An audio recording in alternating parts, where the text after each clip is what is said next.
Again, the Epstein scandal is not going away. The Epstein files must come out. And what MAGA fans around the country need to realize is it may look really bad for Donald Trump. Remember the guy who is Epstein's best friend? The guy whose only reason for getting upset with Epstein and breaking things off was, oh, this guy hired away my 16-year-old so it could be his 16-year-old. This is not a good look. It's going to look worse and worse every single day. The story is not going to be pushed off the headlines for much longer.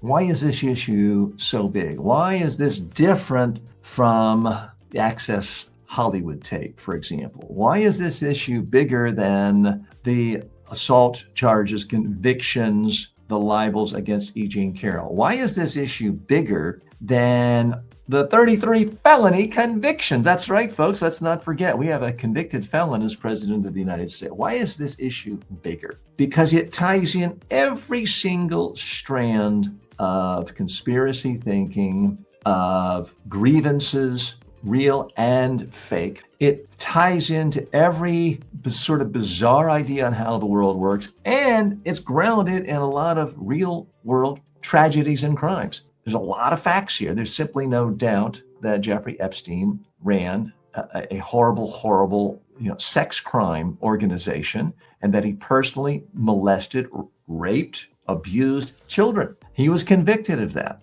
Ghislaine Maxwell, horrible person. She wasn't just his assistant saying, okay, here's a tissue, where do we go next? No, she was there in on all the activity. She was there recruiting. She was there, by most accounts, there molesting. And it's not going to go away. Yes, she was a part of the elite. Yes, she, Ghislaine Maxwell, and Epstein were buddies with prominent liberals and Democrats, Bill Gates, Bill Clinton, but nobody seems to have had a closer relationship than Donald Trump. I keep getting back to this idea of you can scour every photo, every video of Donald Trump over his lifetime. And this guy's been mugging for the cameras since high school. You'll never see a picture of Donald Trump looking happier or a video of Donald Trump looking happier than when he is in the presence of Jeffrey Epstein. That handwritten note where he talks about they have a great secret and they know the secret to staying young forever, signed on the woman's private parts.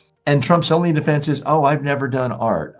When he has signed numerous drawings of the New York City skyline, bragged about how he raised money for charity with his drawings, his artwork. His only defense is, oh, I've never drawn anything before. It's one thing to lie to cover up a crime, but it's another to tell blatant lies that anyone who can count the number of fingers on their hand can add up and tell this is obviously a lie. When Trump says, I've never done a drawing in the world, therefore I couldn't have sent the birthday note to Epstein about our secret that we'll always share together. And there are drawings everywhere on the internet. There are drawings of his in bookstores that he donated for charity, probably tax write-offs. When something is so easily, demonstrably proven to be a lie, and that's your defense, it doesn't make the story go away. And that's what's happening to Trump. I mean, he's changed his story so often that, he knew that Epstein was a creep, so he got rid of him. He disassociated with him. That was one story.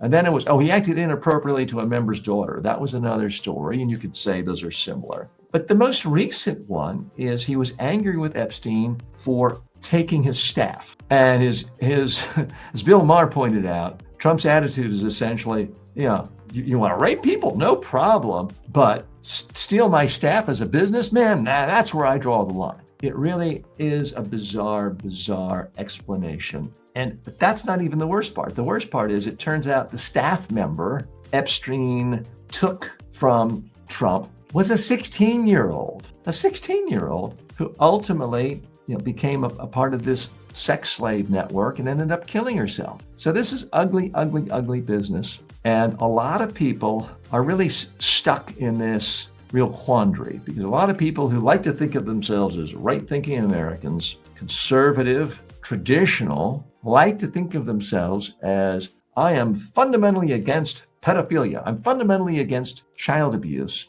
And here's their leader where fact after fact after fact, message point, data point after data point is all pointing in the same direction. This guy was part and parcel of the whole scandal. Now, do I have some documented evidence right here showing that Trump was sexually abusing 10-year-olds? No, I do not. I'm not asserting that. But if you keep demanding the files to be released, be careful. You might get something that surprises you or that doesn't support your concept of dear leader. That might make it untenable for you to increasingly support dear leader and say he's the chosen one from something or someone above. Now, the MAGA crowd is very skilled at whitewashing history, simply changing inconvenient facts. And I'm sure that if we had sworn testimony from 100 women who said that, yes, when they were 16 years old, Jeffrey Epstein forced them to have sex with Donald Trump, their children, and Trump knew they were 16, I'm sure the MAGA crowd would simply flip a switch. Then they would start posting on Twitter and X and Truth and all these saying,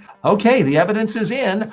Joe Biden had sex with all these underage girls. They would just switch the name, because if you want to watch Newsmax and Fox tell you your guy won the election, regardless of the facts of how many votes are cast, I guess you would just ignore files, sworn depositions, video testimonial from anyone saying your guy is a rapist of children. Again, I have no proof of that. I'm not alleging that. What I'm saying there's a clear-cut pattern whereby supporters of this dear leader will excuse away absolutely anything. They will just say, nope, don't see it. Didn't happen, didn't see it. Well, this issue isn't going away. I will be giving you updates here, trying to somehow parse this, disentangle this from all the disinformation so we can, as a nation, get to the bottom of it.